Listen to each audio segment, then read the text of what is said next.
Messiah wrote, I would really love more 1K maps. Shouldn't be too hard to make since they're small. I enjoy the more in a world in a jar feeling. And the 1K worlds are better suited for 4 players and less. And with that said, I say hello to you all. My name is Medon and I create landscapes in Minecraft.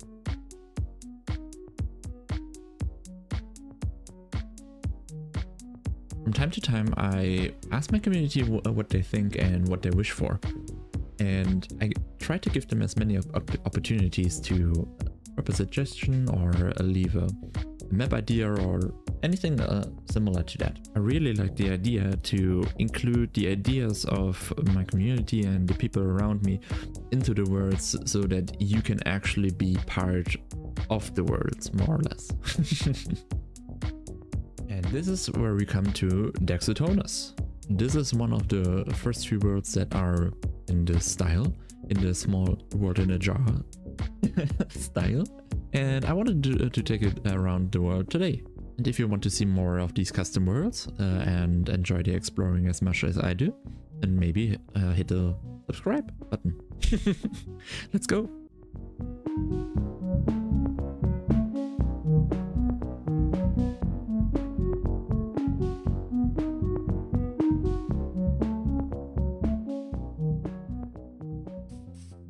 Right, let's see, where can we start?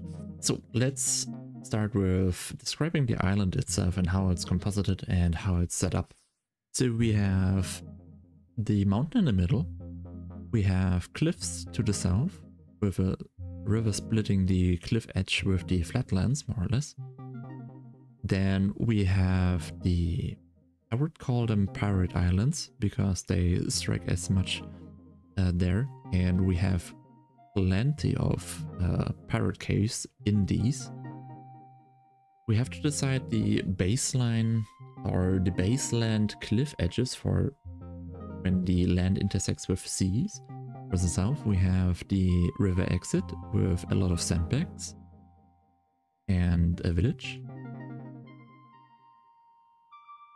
The backside of the mountain is covered with a few terraces and plateaus, which are combined with the rolling hills and a few air balloons. Next to this small river valley, we have a steep slope combining with the village on top, gradually deforming into a complex cliff section, I would say.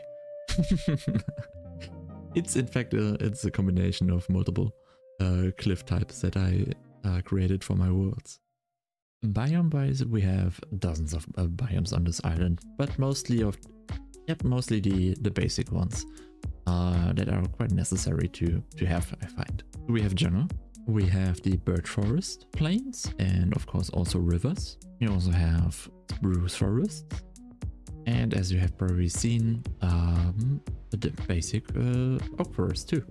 And over the top of the rolling hills we have a custom biome dedicated as plains, but mostly covered with flowers.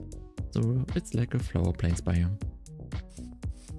So let's have a quick look at the Pirate Mountains again. So when flying through the world, I noticed a few points that really intrigued me. And when I do these maps, I try to make them as procedural generated as much as possible. So without much of personal intervention or any manual hand painting. Most of the stuff is based on variations procedural generated. And one of these things that are generated like this are the caves that are placed into these mountains. Technically this is not even a mountain. So when zooming out, you can see it's quite tall, obviously. It looks like a mountain, it feels like a mountain, but technically this is an island. Those are supposed to float further out in the ocean and be as a standalone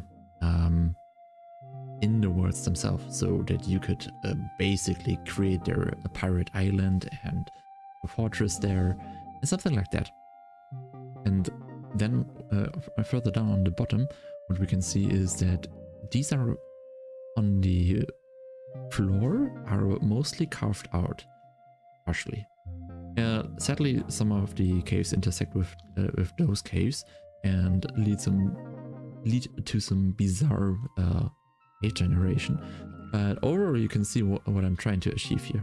Hopefully, displaying caves or showcasing caves in a cinematic is quite hard, in my opinion.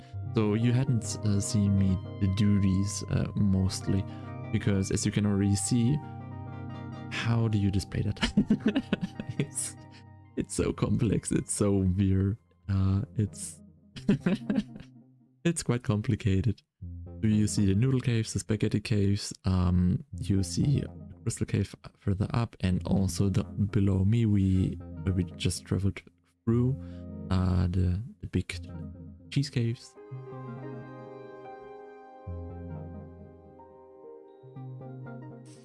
Oh, and I totally forgot to basically show you all around the mountain top, which looks like this. So we take a look. It's quite steep up here, I can't lie. It's quite enormous. And this is one of the mountain ranges that goes the steepest way up the quickest. And for those that are wondering why there is no snow or ice, I have several mountain types that go icy, snowy, and some of them, like this mountain range type, is completely ice-free. So it's actually a full stony one. So it's full stony peaks without ice and without snow, so that you can actually build here in peace. I hope you enjoyed the little world tour. And if you enjoyed the world, you can also see it down in the description. And if you want to see how a world like 64 times this world size looks like, you can watch the next video. Have a good one. Bye bye.